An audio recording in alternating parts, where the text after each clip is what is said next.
Hey guys, Professor Bill, Comic Book University, and Injustice versus Masters of the Universe, issue number 2 of 6. The worst part of this book is I know it's eventually going to end. Not just this particular book, no, like the series.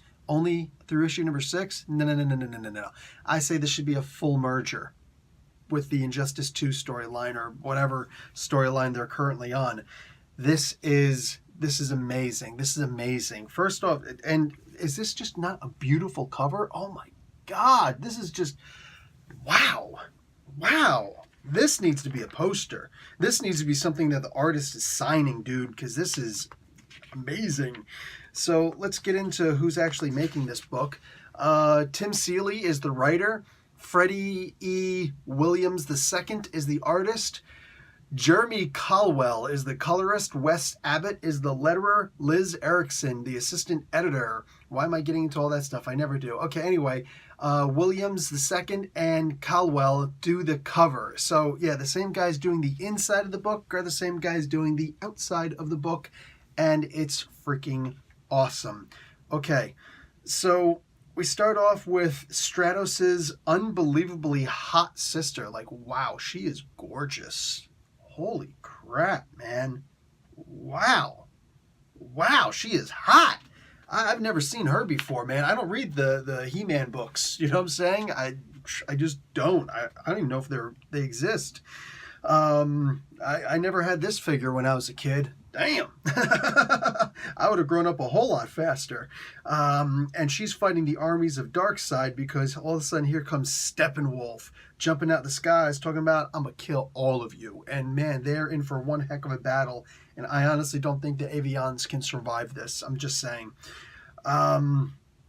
Dude, the Evelyn is a prisoner, and her Lockjaw and Triclops wind up getting rescued by Granny Goodness. And I think that's Killer Croc behind her. But like Merman's in the back there, Clawman. Dude, like this is awesome. But Granny freaking Goodness shows up. That's just crazy.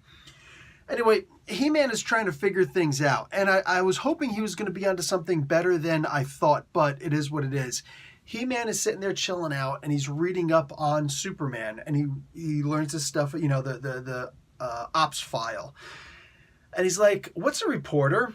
So they try and explain. It's like a combination of the town crier and a scribe. It's like, oh, okay, cool. So this doesn't make sense that Superman used to be Clark Kent and now he's not. It's like, well, he hasn't been Clark Kent in a really long time, and he's pretty much a bad guy right now. You know, he's kind of under the control of Brainiac in many ways. Oh, okay, interesting.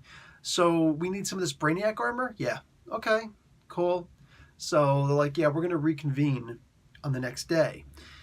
Well, he decides to leave. He-Man decides to leave with Orko. And Orko's magic works awesome on Earth. Like, he's not a bumbling idiot. I couldn't stand him in the cartoon. I never owned the figure. I couldn't stand Orko. Like, the first time I met him was on the cartoon. I think they made the toy afterwards. Even as a kid, I could never stand Orko. I just don't like stupid characters. You know what I'm saying? The characters who are just like, you're an idiot. You're only making things harder for the rest of us to actually save the world.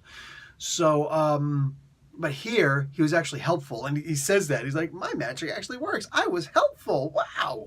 Anyway, keep him like this, please. Let him keep like a rock from Earth so that he doesn't continue being like this.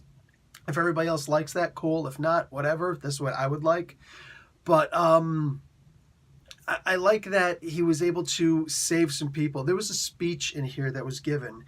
And like I'm recalling back to the prelude to the wedding stuff that Seeley wound up doing with everybody, and the one that he did with Red Hood versus Anarchy was just like some of the worst that I've ever seen. It was just horrible.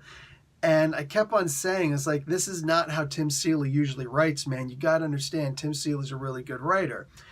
And then this comic book comes out, this issue comes out, and yeah, told ya. Dude, He-Man gives a speech to this girl who just attempted to commit suicide. And what she says to him, and then his speech back to her, it sounds like something that Superman would say. Something a bit of hope that was lost in that universe. And I'm not exaggerating when I say I definitely got misty-eyed when I was reading it. And it was very short. It was only like 3 small paragraphs, you know what I'm saying? Barely, 3 word bubbles, I should say. That's it. But it was so perfect. It was perfect. And then when he turns around, he says, you need to be around to see me, or, I'm going to save the world, and I need you to be around to see me do it. I genuinely got a little choked up when I read that. Damn it, man. Seeley is an amazing writer. Oof, don't ever force him to write something. He's got to do it on his own. This was just beautiful. This was so beautiful. So everything else that happens in this book is just great, man. And it's funny because there's a quick conversation between Batman. I don't know who this Batman is. It's Bat Jr. And some of my subscribers, my viewers, were saying, "Oh yeah, man, I don't think it's actually Bruce Wayne because he's captured over there. So unless they got a Batman from a different world," that's what I actually suspected. I think it's one of the younger kids. Like maybe this is Tim Drake or something like that.